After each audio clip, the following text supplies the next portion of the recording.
ఓం శ్రీ స్వామియే శరణమయ్యప్ప. భక్తాగ్రేసరులారా, శబరిమల అయ్యప్ప స్వామి వారి కృపతో 1980 నవంబరు 30వ తారీఖున మొట్టమొదట దీక్ష తీసుకోవటం జరిగింది.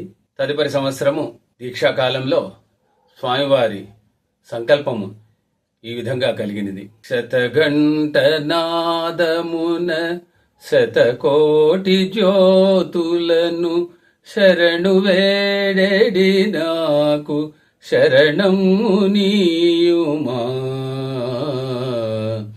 అయ్యప్ప దేవా, అయ్యప్ప దేవా, అభయ ప్రదాత అఖిల లోకముగెల్ల ఆరాధ్య దైవమా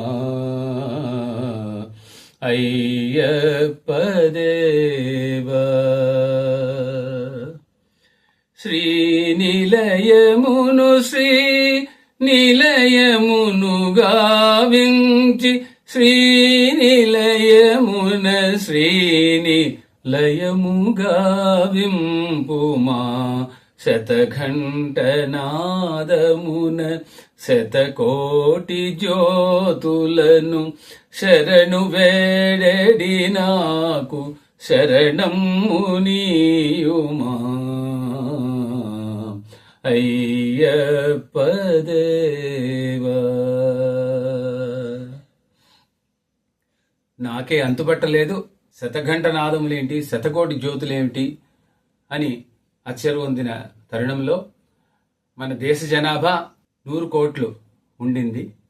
బహుశా అందరికీ మంచి బుద్ధి కలిగించి అందరిలోనూ ఒక జ్ఞాన జ్యోతి అనేది వెలిగించి ఎటువంటి కీచులాట్లు, యుద్ధాలు, తగవులాట్లు, కులమతాల పేరిట జరుగుతున్నటువంటి అరాచకాలు ఇవన్నీ జరగకుండా ఉండటానికి స్వామివారు ఈ జ్యోతి రూపంలో ఆయన్ని సేవించమని ఆజ్ఞాపించినట్టుగా అనిపించింది. అప్పటి నుంచి చాలా ప్రయత్నం చేయడం జరిగింది. 3 సంవత్సరాల తర్వాత దీక్షా విరమణ కూడా చేయటం అయింది.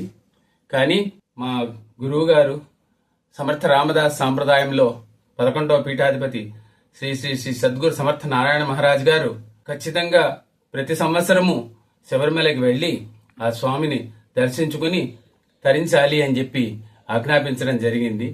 ఆ విధంగా 1990లో మొదలుపెట్టి నిరాటంకంగా 21 మారులు వనయాత్ర చేసి స్వామివారిని దర్శించుకోవడం జరిగింది. తరువాత 1-2 పర్యాయములు తప్ప ప్రతి సంవత్సరం కూడా స్వామివారిని సేవించుకునే అదృష్టము స్వామివారు నాకు కలిగించారు. అయితే ఈ శతకోటి జ్యోతులు ఎప్పుడు వెలిగించాలి, ఎట్లా వెలిగించాలని ఎన్నో రకాల ప్రయత్నం చేసినా చివరికి ఈ సంవత్సరము మరొక గురువు గారు శ్రీ శ్రీ శ్రీ మాధవానంద సరస్వతి స్వామివారు, మధుసూదనానంద సరస్వతి స్వామివారు వారి ఇరువురి కృపతో శతకోటి జ్యోతులు ఒకచోట కాకుండా 100 ప్రాంతాలలో వెలిగించే విధంగా దాన్ని మార్పు చేశారు. చిన్న సంకల్పంలో చిన్న మార్పు చేసి ఆ విధంగా చేయమని ఆజ్ఞాపించారు. ఆ విధంగా ఆలోచించి స్వామివారి కృపతోనే 1,000,000 ఒత్తులు తయారు చేయటము సిద్ధపడింది, జరిగింది. ఈ సంవత్సరము మా గురువు గారి ఆశ్రమం శ్రీ సద్గురు సమర్థ నారాయణ ఆశ్రమం సమర్థ కామధేను గోశాల అని జియాగూడ పురాణాపుల దగ్గర ఉంది. అక్కడ మాఘశుద్ధ పౌర్ణిమ నాడు ప్రజ్వలనం కార్యక్రమం జరిగించాలని చెప్పేసి సంకల్పించాను.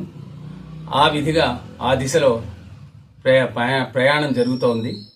కావున ఇది కేవలము నా ఒక్కడి సంకల్పం కాకుండా భక్త మహాశయులు, అయ్యప్ప భక్తులు, అయ్యప్ప స్వాములు అందరిది అనుకుని అందరూ వారి వారికి అనుకూలంగా ఆ కార్యక్రమానికి విచ్చేసి ఈ 1,000,000 జ్యోతి ప్రజ్వలన కార్యక్రమాన్ని సఫలీకృతం చేయగలరని చెప్పి మనవి చేయుచున్నాను. స్వామియే శరణమయ్యప్ప, స్వామియే శరణమయ్యప్ప, స్వామియే శరణమయ్యప్ప.